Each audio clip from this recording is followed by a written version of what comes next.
Hello, everybody. Welcome back to the next episode. Now, Chris, I got to ask you a question. Well, first, hello. How are you? Yeah, hello. Hello. I'm good, man. How was your Halloween? Good, good. The kids enjoyed it. It was like, let's say we had trunk or treat, we had actual Halloween, then we have this thing called Touch a Truck, which is Halloween part 3. And so we're Halloweened out and all the candy's been gotten and gone through. Hasn't been eaten, but it was good. Nice. What's Touch a Truck? Touch a Truck is this thing where they bring out all kind of the police cars, construction vehicles, and you get to kids can jump in and they give away candy. So, Nice. yeah, kind of a thing. Kids I like it. like that. So. Okay, so last month we did okay. So last month I titled the video the September catalog.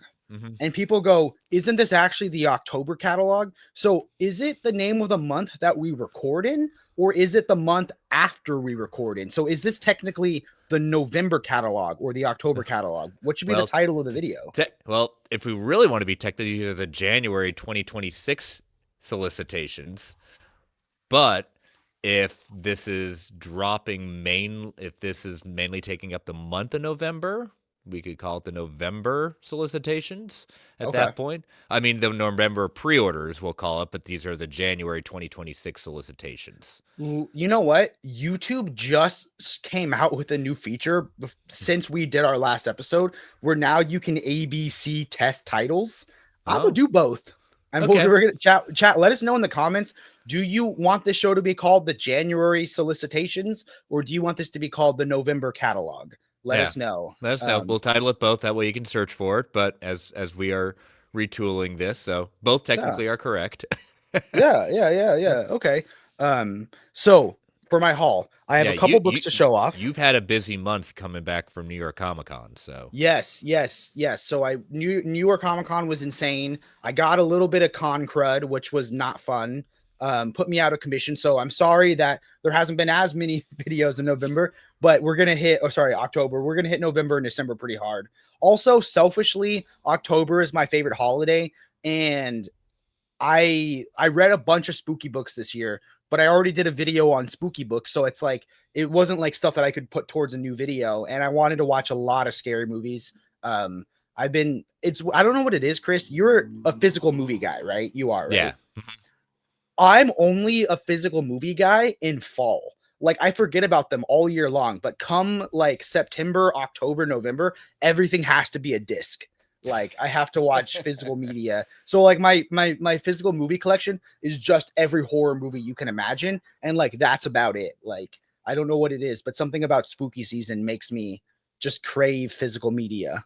But every time I try to buy a new movie or something, my wife hits me with, you can't start a new collection. We don't have the space. So, what it's the problem is getting started with something, and like you said, no space, and you're just like, well, what can I get rid of? And then you said, well, that collection's over, and yeah, you can't just become a de facto hoarder, right? No, you can't. So up first, I have the most inventive comic that I think is releasing this year. The single most inventive comic and I got this early. I've never read anything like it before. It is the new Ice Cream Man issue called The Mortal Coil Shuffle. It is told in 55 playing cards. That's right. This might look like a deck of cards, but it is in fact a comic book. It is a story to be read. It is not a game to be played. To correctly experience the story, read the cards in order, starting with card 1 and ending with card 55. They come packaged in sequence and they're numbered. Do not shuffle the cards. Doing so is tantamount to ripping the pages from a book and taping them back together, all jumbled and out of whack. Please do enjoy the comic book presented as 55 playing cards. They came out with an announcement that said, never will be reprinted, will never be in a trade, will never be available digital, will never be in any collected edition. So the only way to read Ice Cream Man, which in some ways I feel like Ice Cream Man is completely underrated. It's one of the best horror comics out there. Oh, absolutely. And I don't know how it's not as popular as others. Maybe I don't know. But yeah, this was inventive. Like certain cards were like sometimes the cards are like, I'll just show you a couple of them. So sometimes they're very dialogue heavy with a picture and an image. And then here, I will blow you. Then he goes to a divorce attorney. So it's just a divorce guy's business card. Oh, okay. And then at one point he's playing at like a casino, and you get the card that he got dealed. So like, and then my favorite one was at one point you get hit with the Uno reverse. So it was great, dude. And I'm happy that I was able to get this a little bit early. So I'm all about like comics that do something new, you know? Yeah, I mean it makes sense. I mean, it's kind of frustrating for collectors in the sense of like, oh, it's not gonna be any collected edition. It's like, how would they collect something like that? Yeah. You know? What would there's no way to redo that in a way that would be as satisfying as reading Correct, it yeah. as the deck of playing cards. I mean, yeah, you could put a series of cards on a page, but you know, not the same thing, like you said. It wouldn't be the same thing. Next up, I got DC KO #1, the Daniel Warren Johnson cover. Specifically bought this because David made me this awesome shirt. I'm not sure if you've seen a picture of it. I'll send you a picture of it, of this shirt. So I figured it'd be good for some social media content to take a photo wearing his shirt with the comic. And anything Daniel Warren Johnson is just a must buy. And I read the DCKO event. Did you read it? Yes, I enjoyed it. We won't get into spoilers, but man, there's a lot of twists. And but we knew with one particular person, one particular character, is like, well, you know, there was always going to be a spinoff series, and can't count person out, right? Yep, and that's all we'll say. Continuing on the Daniel Warren Johnson thing, had to get a copy of Batman Annual #1. If this book offends you, you can stop watching the video now. Peace be with you. But no, this was one of the bravest comics I've read in a long time. You could just tell he put his whole heart, everything he was feeling about society into this issue, and it was just so satisfying. Such a satisfying read. I agree. It was a very well written story, and obviously Daniel Warren Johnson art and writing is always great for me. But I can highly recommend the comic book couples counseling interview with him. Kind of goes into a lot of why he was so resistant of even doing an absolute Batman issue, and what ended up kind of getting him to the point of writing the story and the process he came to, and how many kind of starts and stops he came into the process. So very insightful. They always do a hell of a podcast. I got two more really quick. I got one of my whales gifted to me by a friend of the channel. I got the Kill or Be Killed Deluxe edition in awesome condition. I read it. This is special because it's one of, correct me if I'm wrong, it's one of the few ones. Oh, look at what you, goodness. Correct me if I'm wrong. It's one of the few ones that actually extends the art to the full page, right? Some of their other deluxe editions have a border. Kill or Be Killed, I knew it was going to be great. Of all the pages, I flipped to that one. I know, Good thing this isn't live. Goodness gracious. I swear there wasn't a bookmark, but I knew it was going to be good, and it was better than I could have imagined. I binged it in one sitting. It was good. So satisfying. And my last and final one is a little bit of a plug, but I got the Rook Exodus Deluxe Edition, and next week, I don't know what time it'll be from the time this video comes out, but I have a live interview with Jason Fabuk, the artist of this book. So I'm very excited. I love everything Ghost Machine has been doing. Yep, I agree. Mine came in yesterday at time of recording, so I'm excited I actually really enjoyed the volume 2 of it, as single issue that came out, to continue on the series. I haven't read any of that stuff. I'm excited for it though. Yeah, no, it's an interesting. I'm curious because there's an interview in the back material about kind of how this was a childhood kind of idea come to fruition for this concept of the story. So, but I will start off with one thing that you helped pick up for me, the Radiant Black New York Comic Con special edition. You know, the main one doesn't have a dust cover, so this is a unique dust cover for it. But I don't know if it's going to come through. But it might be hard to see, but we can try. Yeah, we can try. But you know, if there we go. So it's hard to see. I don't think it's gonna be seen, but yeah, but you can see it in my video of my Comic-Con experience. Exactly. We have a better video of it. But yeah, Jake was able to get Kyle Higgins to sign it and embellish it and all the things. And so one day I'm gonna, you know, I've only met Kyle and the crew virtually for other interviews. But one day I'll get to meet him and thank him in person for everything. So thank you, Jake, for getting that for me. You're very welcome. Next one is Birds of Prey by Gail Simone. Been waiting for Nice. this, volume 1, and I love, you got the Ed Benes art. I've already started rereading it for the first time in a long time reading it. It's been a very long time, but about a couple of issues in, because I'm going back and forth between this and starting, now that they've concluded the last main collected editions of Mighty Morphin Power Rangers, I'm now continuing my read through post Necessary Evil. But yeah, this, I just love that. Who would have thought? I mean, it's Gail Simone, but the idea of this series being as good as it was, Yeah. it still blows me away. And Gail Simone early in her career getting this kind of gets kind of shot in bringing some of these characters to life. Highly recommend that. And then two more. Another one that kind of had a start and stop. We weren't sure if it was finally going to come out. We've got Jonah Hex, the All-Star Western Omnibus by Jimmy Palmiotti and Justin Gray. This is the first kind of major of the modern era of Jonah Hex, and I cannot wait to dive back into this. I'm a huge Western fan, but Jonah Hex is just a really cool and intriguing character. And when this was officially solicited, Palmiotti had come out and said that anyone who brings this to him, he will gladly remark for free, because it's been a long time coming to get any kind of Jonah Hex in kind of a collected edition format. So hopefully they'll do the prior series too in omnibus format that he was a part of as well. I actually unboxed that book today right before we started filming, and I was like, I don't need to show it off. Chris will definitely be showing that off. So yes. So, but yep, those are my top 3 hauls for the last couple weeks. nice. Well, if you've stuck around with us this far, thank you. If you've skipped ahead to the solicit part, we don't blame you, but the hauls are fun for us and we enjoy them. So the purpose of this show, for those of you that do not know, when a book gets first solicited, they tell you what the contents, what it's gonna cost, when it's gonna come out. If you pre-order during that time window at PBC, we give you guys a whole month. So when they release officially, when you can pre-order them, you actually get your books at a bigger discount than if you were to buy your books when they release or after that time period.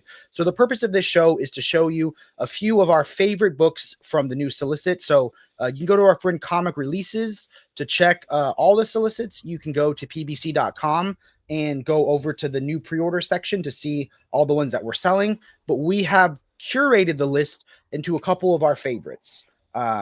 So I will get started first. For those of you that know my channel loves really big books and they love really small books, and we love books that are playing cards, But one of my favorite, most excited books for this one is going to be the most cost-effective book. So we're going to start with the cheapest. It is the Nightwing Leaping into the Light DC Compact Comics Edition. Now, this is Tom Taylor, Bruno Redondo. This is my favorite run on my favorite character, and it comes out March 3rd, 2026. And this was a refresh. Nightwing Rebirth, I enjoyed. Then there was a dark period, the Rick Grayson period. That got skipped over a lot. I don't think we'll ever get the big Rick omnibus, but Nightwing Leaping into the Light was Tom Taylor's apology to Nightwing fans for everything he put Dick Grayson through in Deceased and Injustice, because man, that guy put Nightwing through the ringer in some of his Elseworld stories. Why not? Right. I mean, if Dan DiDio is not going to be able to kill him, then Tom Taylor sure will. Sure will. And Nightwing gets put through the ringer in some of Tom Taylor's other work, but Tom Taylor loves Nightwing, as he likes to say, because he loves these characters so much. He knows how to hurt them best. But Nightwing Leaping into the Light is positive, it's fun, it's beautiful, and Bruno Redondo's art is experimental, it's fresh, it's vibrant. There's an issue where it's all Nightwing's POV. There's an issue where you can put all the pages left to right and it tells one continuous side scroller story. This has Nightwing's, you get to see his relationship with Barbara. You get to see him raising a 3-legged dog named Haley that we got to vote on the name. This is an Eisner winning run, and I think that out of every Nightwing run, no shade to anything in the past or future, but if you are a new fan and you're like, you go into a comic book shop and you see for $10 you can get a sample of a Nightwing story, I can't think of any better run to start with than Leaping into the Light. Maybe don't start with it because it'll ruin all the other runs for you, but no, it is because it's the peak, but it's just so good. And we did the omnibus came out, we did some photo shoots for them. They shared it and they blew up. They got like 10,000 likes on Instagram. I got to interview Tom Taylor. He's a friend of the channel. And I love Tom Taylor's writing paired with Bruno Redondo's art. No, it's a great pickup of the series, and like we said, a good jumping on point, no pun intended, with Leaping into the Light, but with bringing back some things over the years when it's not even just Tom Taylor, but he had gone, Nightwing had gone through a lot of rough stuff into that point, and so having it bring a little bit of lightheartedness to it, but also, as you go through the era itself of his run, there's some serious things that happen, but it's a good balance, and just like you said, the art and the layouts of some of the gimmicky kind of layouts for it. It was a lot. It was cool. Something different that we could see with Nightwing capitalizing on his acrobatic nature, as it were.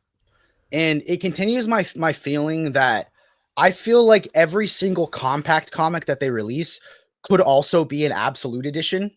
And you know what I mean? Like they're that quintessential of it. Yep. And if we were to get a Nightwing absolute, or when we get a Nightwing absolute, it'll probably be Leaping into the Light. Yeah, what would be like you said, the first Nightwing absolute. So would it be, the question is he the first sidekick to get an absolute? Maybe. I feel like I'm pulling at my PowerPoint of every DC Absolute edition. He's. No, I think he would be the first main sidekick. Oh, yeah, it would be. I mean, you could say that like there's a lot of sidekicks in Three Jokers, but but like the title person, you could say Batman and All-Star Batman and Robin, okay, but he's not the main person in it. So that would probably be the first sidekick absolute. And if we're wrong, get in the comments and correct us. Say you were wrong, it's this one, and Jake doesn't have it, I do, and he'll never get it from me. Yeah. But no, this is a good one, and I like that it's comics should be affordable. Comics should also be incredibly boutique and premium editions. And I love that they're not afraid to say, okay, this got an omnibus. A few months later, we're willing to give it a compact classic, because the person that's buying the omnibus probably, unless they're like me, isn't buying the compact and vice versa. So I think comics should be available in all kinds of formats. No, I agree with that. So, but yeah, my first one, I will also go into DC World, and that would be the Elseworlds Batman Omnibus Volume 1. Now, I'm not sure if the cover they're going with is going to be the one that's going to hold. We know how these covers can change last minute, but I absolutely love the cover choice for this because it's one of my favorite Elseworld stories from Brotherhood of the Bat, #1. Looking at, we're not talking about clones necessarily. I won't go into the big thing, but it does take place in a dystopian future where Bruce is no longer alive. And obviously you see who's in the background of that cover. It would be Ra's or Ra's al Ghul, depending on which way you want to do it. I'm a Ra's person, but that is one of the many stories that is collected. And I've been saying for so long, how are they need to get a format where they can start collecting these Elseworlds, these great Elseworlds tales, and we're getting Batman, we're getting Superman, we're getting Justice League omnibus for these Elseworld stories. And when I saw that, I was just so happy. I mean, some other notables in this collection, you've got Gotham by Gaslight, you've got Batman Dracula Red Rain. By the time it comes out, we're going to be after spooky season, but spooky season's a state of mind. Any season can be spooky season. Yep, you got that. So, Batman, like I said, Batman Red Rain. Let's see, looking at some of the others, you have Batman Shadow of the Bat, annual number 2 is a good one. And you even got some of the Catwoman annual number. You got some Catwoman in here. Batman slash Joker, Dark Joker, The Wild. That is some excellent Kelly Jones art with that. And especially you also get the same thing with Red Rain too. And you get Bloodstorm, the sequel following up. Red Rain as well. Let's see if anything else stands out here. And so again, this is a volume 1. So there is plenty more Batman Elseworlds tales to be collected. But this, if you want a great kind of intro to some of these Elseworlds stories, like with everything, some of them are so-so. A lot of them are, it's a lot of fun. And just seeing where they put these heroes in there. But man, I'm really hoping they keep that cover. Because like I said, I'm a big fan of the Brotherhood of the Bat story. But that cover is just top notch. And so just because I am not familiar with a lot of these, I've heard some of the story names. This is like a different stories combined together, right? It's not like one narrative throughout the Correct. whole book. Yeah, Right? these are basically, some of them are just single one shots. Others, as you see, can have a couple of series of issues that tie together, but most of them are one shots. Is The it only like one the only one that's are going to tie together are Red Rain and Bloodstorm are two. There is a trilogy for the Batman Dracula saga. so looking at what's collected in here, can you think of any kind of like, did they pick the best of the Elseworld stories all in volume 1? Are they going in chronological order? Is there anything tying what stories are in volume 1? They appear to be going in chronological order, but as with everything with the Elseworlds, there's not necessarily, again, it used to be kind of an annual kind of 5th week kind of thing with Elseworlds. Most of them, as I said, are single issues or 1 or 2 issues, and the Red Rain trilogy is just one of the ones that go off from there. So yeah, I mean, this is a good. You know Batman. There you go. And some of them are very historical in the sense of they put them in historical period. Batman Houdini, The Devil's Workshop is an historical period piece. And trying to think if there's Gotham by Gaslight is another one where he's in a different time period. Yeah, time period. Jack the Ripper going on as well. Batman Holy Terror, it's going way back when into into the Crusades. So when you get this book, do you see yourself reading it from start to finish, or is it like every time you're in the mood for some Elseworld Batman, you read one story out of here at a time? I think you pick and choose. It like I said, since there's no through line, you just pick and choose what you're in the mood for. I do like they've included the Catwoman in there. I like that they've included some of the Robin Elseworlds in here. So gives me a lot of hope for future collections that they're going to try to be as inclusive as possible when it comes to this character. You sold me, man. I was on the fence about this, but I'm picking it up now. I mean, I knew I was gonna get the Elseworld Batmans. Do you as a little spoiler? Yeah, and then one thing I also want to call out as a great one in here, Darkest Night, Batman wielding the Green Lantern ring. Oh, that's sick. Yep. Instead of the bat going through, you've got the Green Lantern ring coming through. Give me a cover with Batman with his Green Lantern ring sticking out, and the Green Lantern ring is glow in the dark. Yeah. That'd be sick. Okay. Well, so last question, and I know it's not about this book specifically. Little sneak peek of future ones. I know we're getting Elseworld Superman and Elseworld Justice League. Are those also going to be as good? Do they have just as good stories? Like, should I try to get all of them?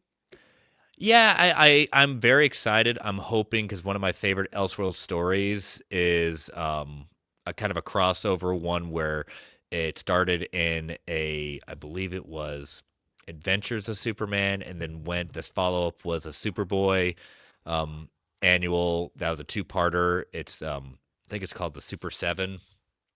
So I'm hoping that if anything, that will be collected in a future Justice League book. It's not collected in the first one.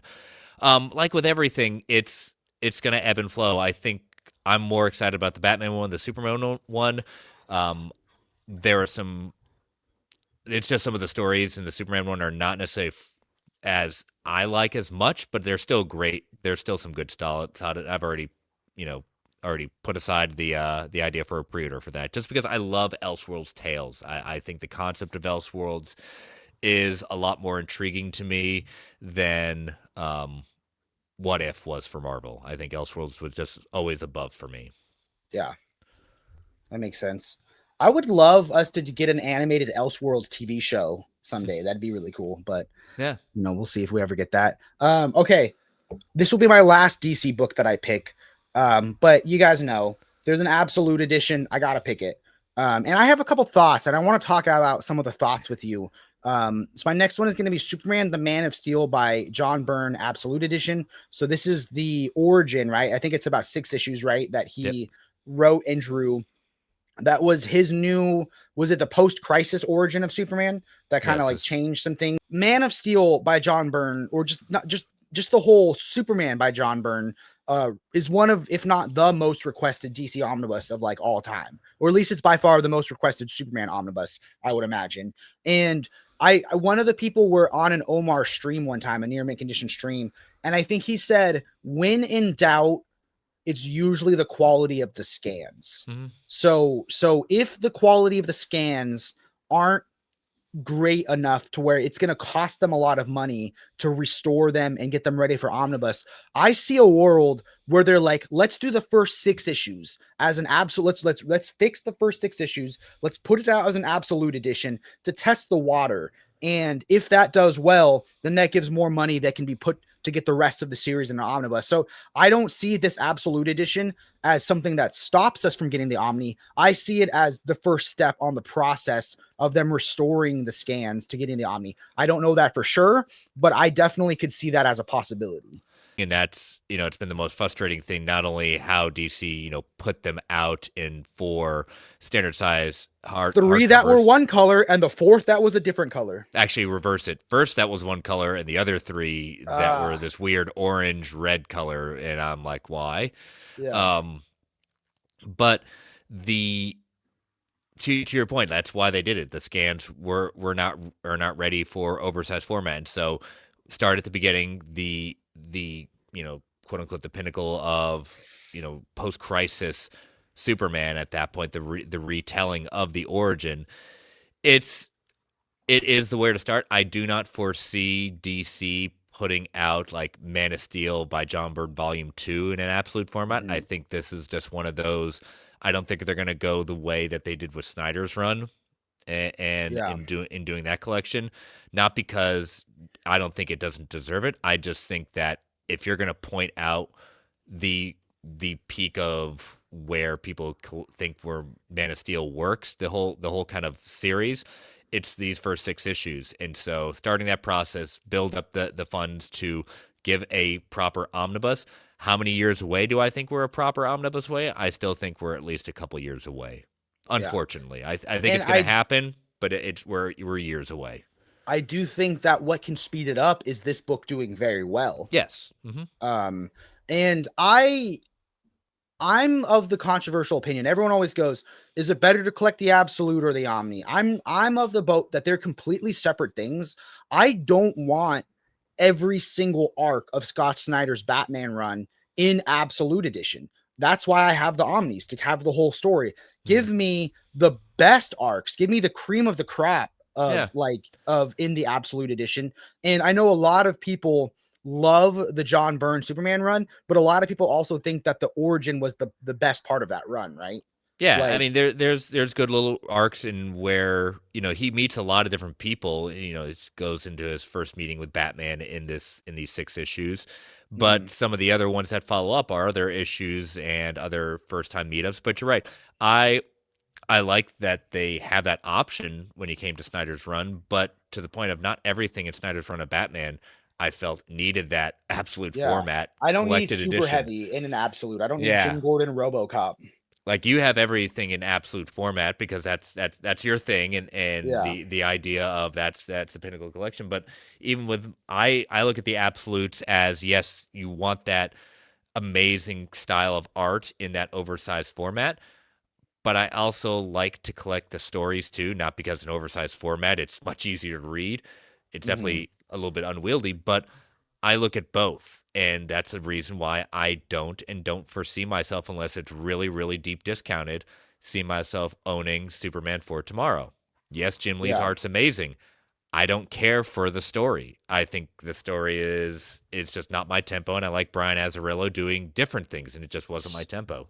So would you only buy an absolute edition if you love both the art and the story? You would never buy an absolute edition strictly for the art, because like I'm not crazy about Wildcats, but the art is amazing. Yeah. You know, I mean, what one could say, I mean, I do own Batman and Robin by Frank Miller and Jim Lee. yeah. I do think I like the story just because it's so far out there of an idea that Frank Miller and Jim Lee doing it, that's the reason I own it. Do I think it's one of the best Batman stories of all time? Not even close. But I enjoy the wildness of what it is and what it did. But Um, typically, looking at my collection right now, um, yeah, I can't point to one of these where I don't have some sort of fondness for, or in both art and writing. yeah. And then you have me on the other end of the spectrum, and I own Absolute Joker. Yeah, you know. I'm the most positive comic book YouTuber you'll ever meet, except for that story. But Okay. yeah. So, but yeah, that's I would say that's where I kind of go. I mean, I always say like get what you love, don't let us influence your opinions. I mean, we saw it in our chat the other day when it came to a collected edition that I was like, it's okay, just not for me, and glad they're finding new hope in it. And that's the great thing. We'll give you our opinions, but form your own opinion. And if you disagree with us, get in the comments. And if you agree with us, get in the comments, you know. Blame Jake for everything. It's crazy though that he did the writing and the art, like, which is insane. So I see that he's the writer and the artist, which is insane for this absolute edition, the first 6 issues. Did he carry on and do the art for the rest of the series? No, he did not. I mean, he did pencil a number of the issues in the series, but you had like someone like Jerry Ordway also coming in and doing that. So it's not just him. Does he do a majority of it? Yes. He doesn't do the whole thing. Nice. Okay, what do you got for me next? All right, my next choice, we're gonna go over to the House of Ideas. That would be Marvel, and my first selection for this would be the conclusion of the Spider-Man Brand New Day saga with Brand New Day Omnibus Volume 3. Now, the reason I am putting this in here is that it has 2 storylines that I really, really love in it. One is one more, not one more day, one moment in time. One moment in time was kind of a follow-up and I kind of call it a slight apology to what one more day ended up being in the end of the JMS run. One moment in time kind of goes back and sees, since spoiler alert, the storyline of One More Day ended Peter Parker and Mary Jane's marriage. It didn't happen. So One Moment in Time goes back and Quesada does some of the art in it. And I've always said, like, Quesada, I like Quesada's art until you get until he does up close views and he can't do faces. It just looks weird. But the art changes and it goes into the past of saying like why they broke up. It looks into that new canon of it and what happened. And I think it brings a lot more. I'm not saying it doesn't make one more day any better. I still refuse to ever break down that story because I just don't like it at all. But I like what they end up doing in One Moment in Time. I think the storyline's better and it gives more context to what happened than saying that, they made a deal with the devil and in order to save Aunt May's life, that's what happened. I do like they decided to follow up. But the other storyline I really love in this collection is the Gauntlet, where Peter has to face down all his worst foes, not all at once, but just there's like a whole little run that he has to go through, facing down Rhino, Craven, all these, the Lizard, and just this idea of him just he doesn't have a second to rest after he goes through. Like he's getting beaten down left and right. But this is the conclusion of Brand New Day. Then we head into no official confirmation yet, but the next kind of series that came after this was Big Time. So and that would be kind of the beginning of the more of the consistent of the Dan Slott era. Nice. So if I wanted to collect the Omnis, I have some of them. Does it go, and we'll edit this out if I'm wrong, is it the Straczynski Volume 1 and 2 and then Brand New Day? Yes. Okay. So Straczynski Volume 1 is out of print. I think I have Volume 2, and then I have Brand New Day 1. Is Brand New Day 2 out? No, it's not out, but it is. It's already been solicited and gone through, so it's coming. I can't remember the exact date for when it's coming out, though. Okay, but that'll complete it. That'll be everything until Yep. the next section. Yep, the next section. Yeah. So if you'll start with JMS, go into Brand New Day, heads into big time. Do you have a specific cover preference that you like for this one? Yes, I went with the DM cover for One Moment in Time. That's Peter and MJ hugging. Yeah, with the blue background. Yes. Nice. Nothing against the standard, but like I said, it's one of the storylines I went on about saying it's one I'm actually enjoying. And again, some great talents in writing on here. You got Mark Wade, you got Dan Slide, you got Joe Kelly, you got Greg Wiseman. A lot of great art in here. Lee Weeks is in here for art. You've got Marcus Martin. This is an era of Spider-Man that we're reestablishing a thing, and some people really like the Brand New Day saga. I grew to like it as it went on, just because of one more day really upset me. So yeah, did it break your trust as a Spider-Man reader for a while, and then was it like hard to read what came after it?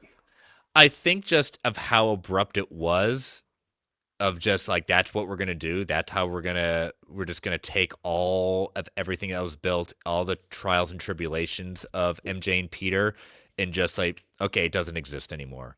That's why I think One Moment in Time gives some context to it. It doesn't make me feel any better about that story, and I still think I don't think they've ever done a good job of figuring out what to do with Peter without MJ. Like, I'm just going to call it right now. I've been very clear that I've not enjoyed Zeb Wells' run on Spider-Man. I think he's a great writer, just not for Spider-Man. It's not that I can't see, like, they're broken up, but they've never found someone for Peter. They've never found someone for MJ. So are we just basically saying at some point they're going to get back together? Paul? Yeah, I'm glad Paul's gone. What about Bob? It's just, I don't think that Peter and MJ have to be together, but it's always awkward in the sense of like, every time like Peter's trying to find someone, it's okay, but I don't know. It's just never been a fan. I've never been a fan of it. If you are and like them broken up, great. I don't like how it was done. Yeah.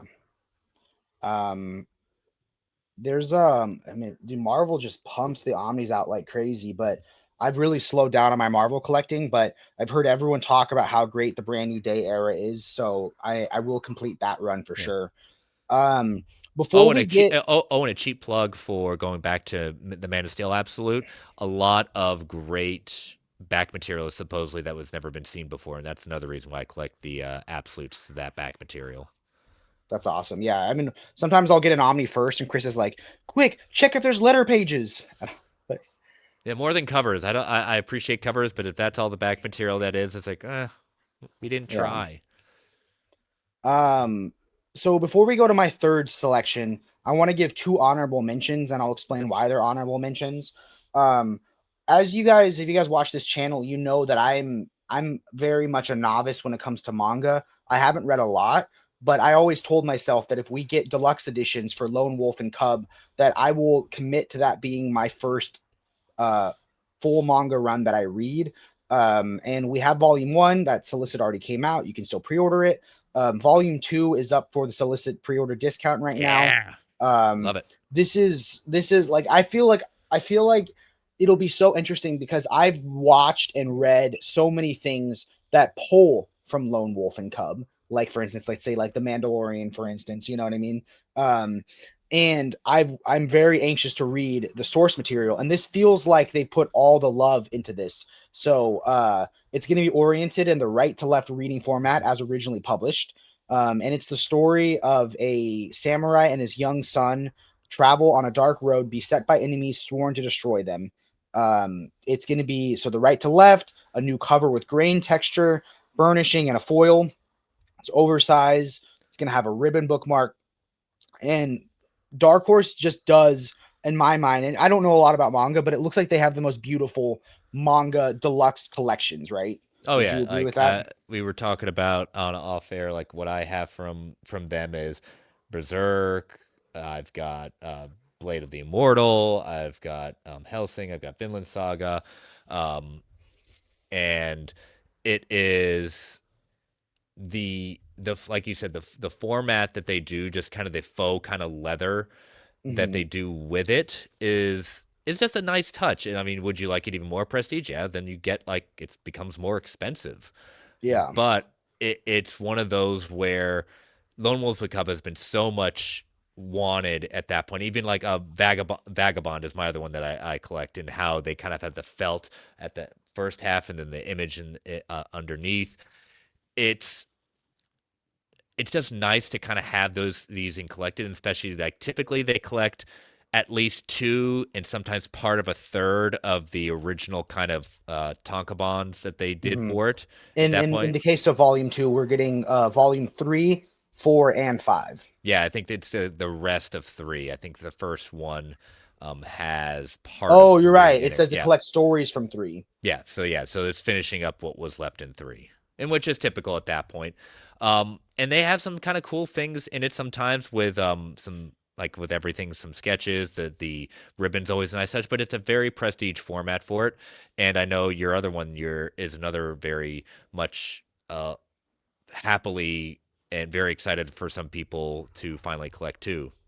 You can say that one. I was going to do a Okay. DC book as my other honorable Oh, mention. okay. Yes, Old Boy is another one that's just coming out in deluxe editions at this point, and then as it's the volume two, book two is solicited also for the solicitation run too. So it's really nice to see, you know, how much people that they are letting Dark Horse continue what they've done really well with these definitive and the deluxe editions. Yeah. So I'm excited. I felt wrong to choose them as official picks just because I haven't read either of them, but I'm excited that when I do get to read them, I'm giving manga a very fair chance, you Hmm. know. My last honorable mention that I'm going to say, and this one is just kind of my advice to everybody watching. Um, we are getting the new Teen Titans Omnibus Volume 2. Now, I would argue that my entire time collecting, or at least most of my time collecting omnibus and deluxe editions, the only new Teen Titans omnibuses that have been in print was Volume 1, which they seem to have kept perpetually, and I think Volume 5, or I think it was 5, right? The last volume. Yeah. I can't even tell you how many times I was tempted to pay out of print whale prices for 2, 3, 4. But I, because of Chris beating into me, I stopped buying books above cover, and what do you know? It took years, but we're getting a reprint now. This is going to be Marv Wolfman with art by George Pérez, and I read the first volume. I only read the first because that's all I own is Omnibus Volume 1, and it is so much fun. It's crazy how fresh it feels from being a series from a little while ago. It still reads pretty fresh. I love the moments when you just see the team hanging out together, like they're at like a pool party at like Garth's mansion or something, and then you have these awesome battles and fights. And I know for a lot of people, volume 2 of this run, this is going to have like Judas Contract, right? So Yeah.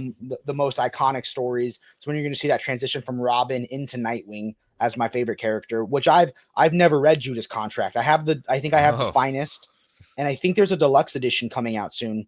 But I wanted to read the omnibus from start to finish, so I've been waiting for that. So I'm excited to finally read that story. Yeah, and I've been the one who, before you came in, I actually have volumes one through five, and I've been teased for so long about when's volume six. There's plenty more to collect. Why are we still not collecting volume six? So I'm glad for Yeah, everyone like yourself of getting um, the ones that have been out of print, but I'm sitting here waiting for got one through five. Give me six. So yeah, no, that's um, great. I personally don't have any honorable mentions just because this was a very light catalog for yeah. solicitations this month. Um, But I do have a third. okay, what's your third, and then we'll go to my last one. My last one is going to be actually do your last one. I forgot you did honorable mentions before, so go ahead. My last one, even though I said no more DC, this might feel like I'm cheating, is technically from Image. You guys know that I have the bug. I got bitten by the bug of large books. And carrying on New Teen Titans, we are getting a George Perez New Teen Titans Artist Edition. Now, Artist Editions, for those of you that don't know, are incredibly oversized. They are the original size that the art was originally drawn at. They are scanned from the original art drawings. So they're not black and white. If there's any blue pen marks or red or tape or anything like that, it's actually going to be scanned in color. Sometimes they have the words, sometimes they don't have the words.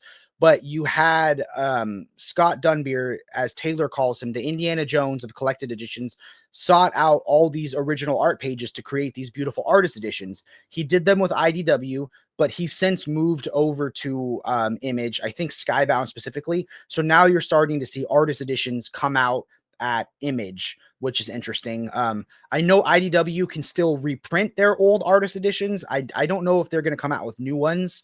I'm not sure. That'd probably be a question for Taylor or Omar. The description for this one doesn't give us a lot. It says solicitation copy to come pending licensor approval. So I think this is pretty new. So definitely gonna be, maybe was put in a little early, but George Perez's art for these characters are just so iconic. I hope that it's the best pages from all of what could have been in any of the Omnis, and it's not just the first few issues, you know. So we don't know what this art will collect yet, but I'm hoping it's the cream of the crop, which it usually is, and this will be a glorious, glorious book to page through. Yeah, it's all about it because I mean, you know, there's the single individual who has copyrighted, you know, the the idea of the name artist edition, and as it should, he created it, you know. Yeah. So, but yeah, I think it's all going to just come down to, you know, what they're allowed to do. But I love, you know, again, any time in this oversized format that they can do this, and where, you know, like you said, like you've turned me on to a couple of these. I mean, you're the one who sold me on the year one of Mm-hmm. of you know, Batman. Batman at that point, and I've got a few others, you know, where they're not as tall, but Yeah. it's I like certain things. It's definitely not a rabbit hole I am going to go down fully unless it's just right there, and it's just like, man, you know, it's a storyline or it's something that you can't get anywhere else.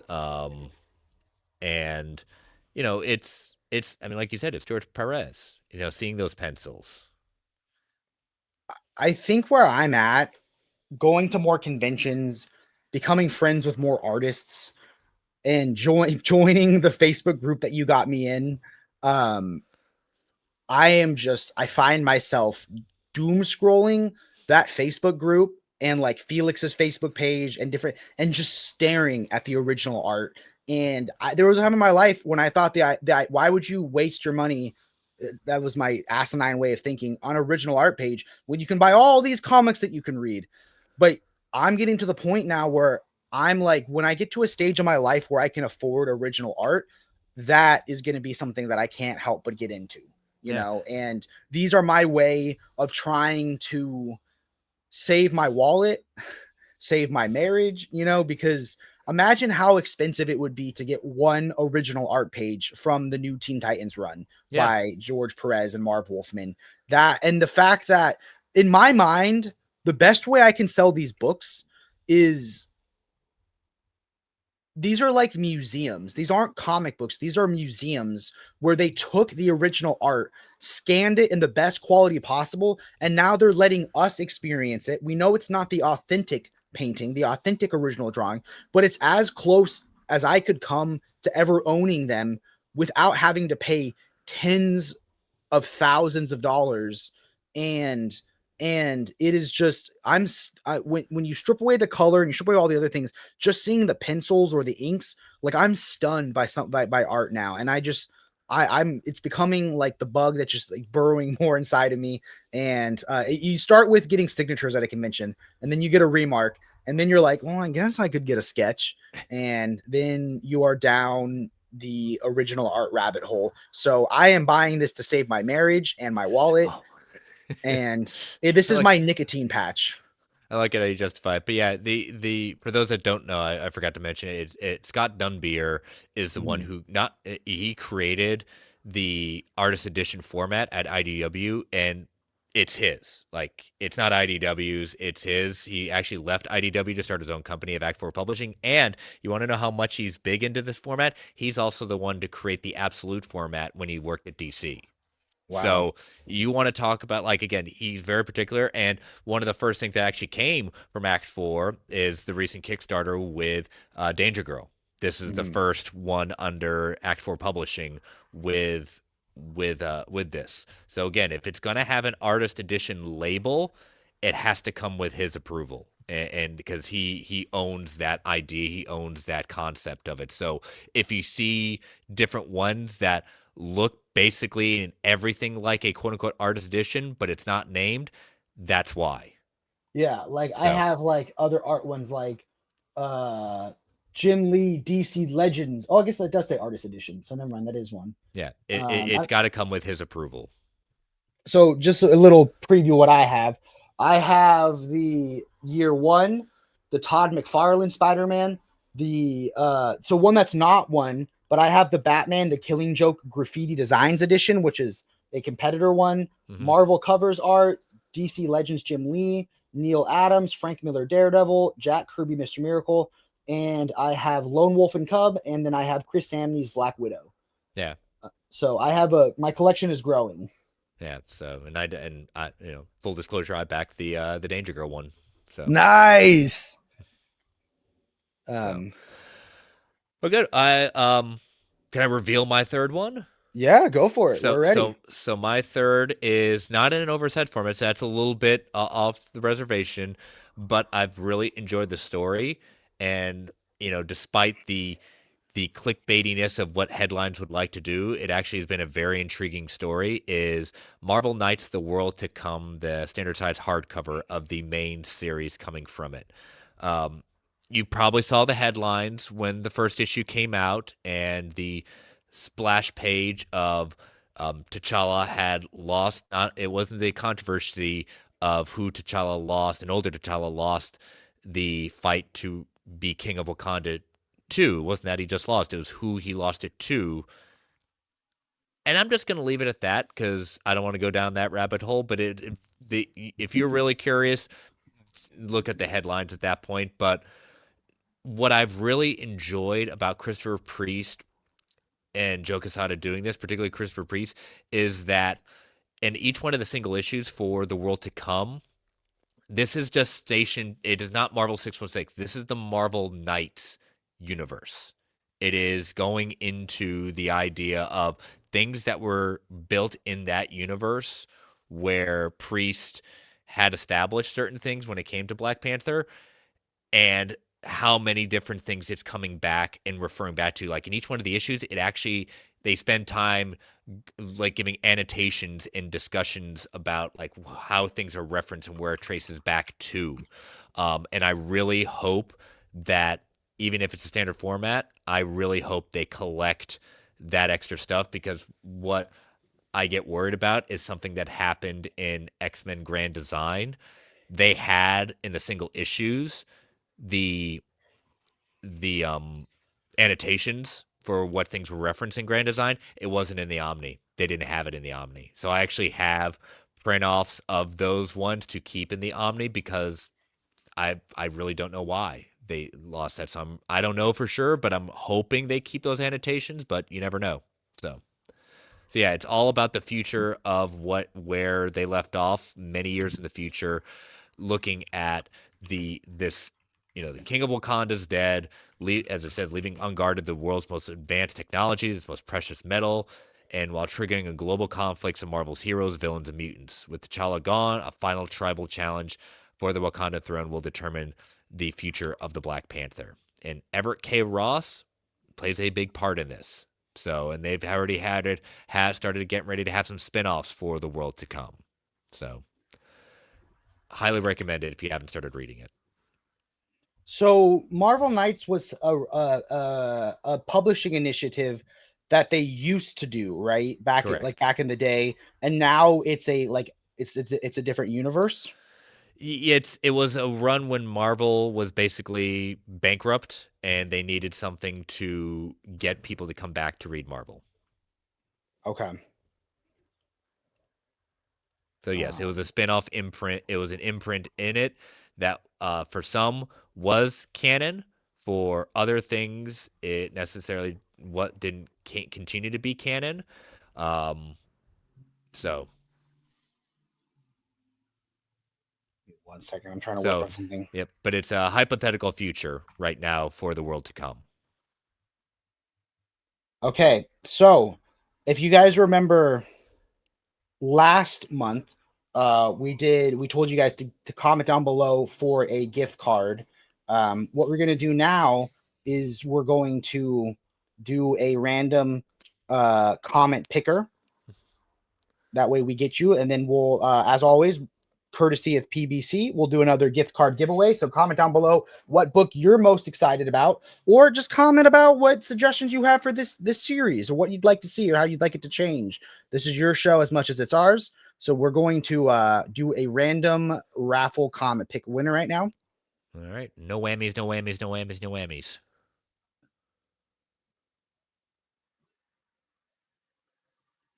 Oh, it goes for a while. Nicholas Williams 9480. So I will comment on your last comment or try to get in touch with you. If you see this one, comment down below, shoot us an email, and we will get you your gift card. Congratulations. Congratulations. And remember, next month, you could win a gift card from us. So their comment was Helen of Windhorn in Deluxe sounds fantastic. That would be my top pick. Well, we'll get you a gift card to help get that book a little more attainable for you. Chris, where can they find you at? You can find me on all the socials at Chris Balga. You can catch me every week on the Geekverse Podcast YouTube channel for Marvel Alliance. We go live Thursday nights at 9:10 Eastern Standard Time. And if you are just an audio-only listener, just go look on your podcatchers of choice, and you can search for Marvel Alliance to catch all that as part of our Geek Ultimate Alliance. And as always, I am Jake from The Brave and the Boys. You can find me at The Brave and the Boys. We have a Discord that we're trying to grow. We have an Instagram where Jordan does gorgeous book photography and book videos. And you can also find me at Panelbound Comics, where I'm very, very blessed to have a good partnership and working relationship with them. This show is a lot of fun to do. I miss talking to Chris every week live, but I'm glad I get to talk to him for a full hour one-on-one. I get to keep all the Chris to myself, which is fun. Always enjoy it. But thanks for watching. Remember, all of these books that we talked about and more you can find on Panelbound Comics. So to show you guys what that looks like, when you go here, you can see pre-order now and pay less. Click pre-order, and you can see all of them. To know that your book gives you the extended discount, click on the book, and you should see right here, it says new pre-order. You save extra because this is before. And look how fancy this is. It shows the writer and the artist now. Someone spent a lot of time doing this. Yes, I do. So thanks, everyone. Keep reading and stay brave.